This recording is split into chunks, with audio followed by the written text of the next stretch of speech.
So throughout my entire life, I think I've just been so fortunate. I think in terms of like the boarding program that I was in at Bishop Loughlin, and then when I went to Northeastern University, funny story around this now is so I applied to Northeastern, and Northeastern, they send me back a message in the mail saying, "Hey, we think you'll be a great candidate for our UGMA scholarship program."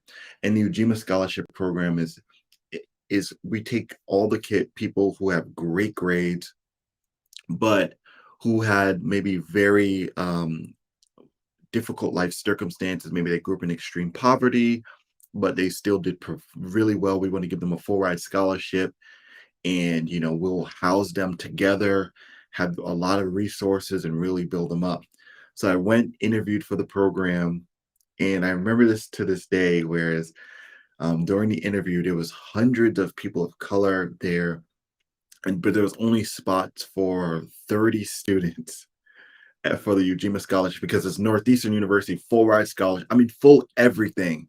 It is probably one of the best scholarships. It's the best scholarship you can get at Northeastern in a way. And she said, the last question, she stopped and she said, "So tell me, we know we've interviewed hundreds of people today.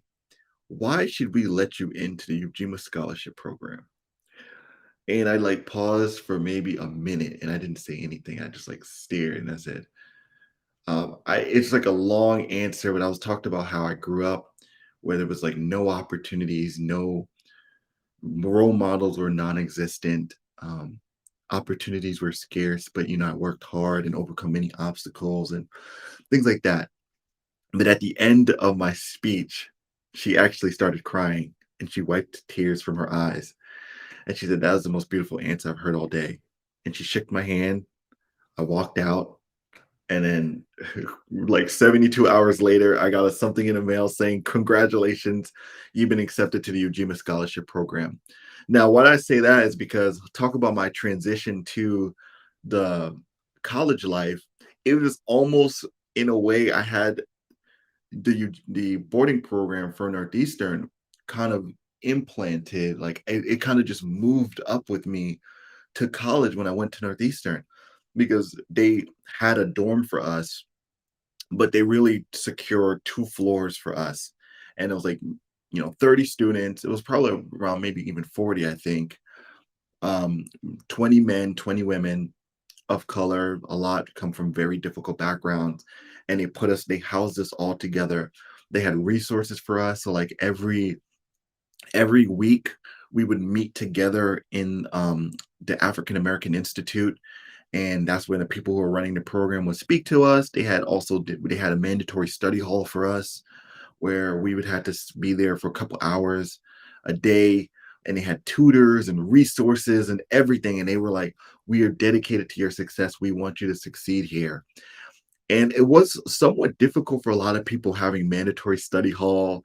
And then sometimes when there's not study hall, just me working in my room, in my dorm room, doing my work and not distracted at all.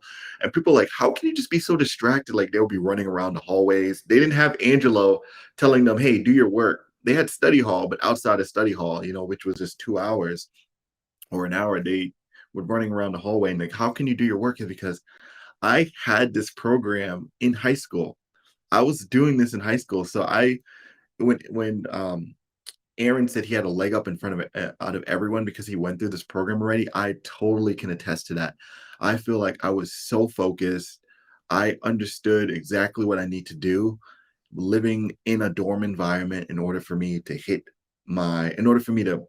really pass all my classes and overachieve in this environment.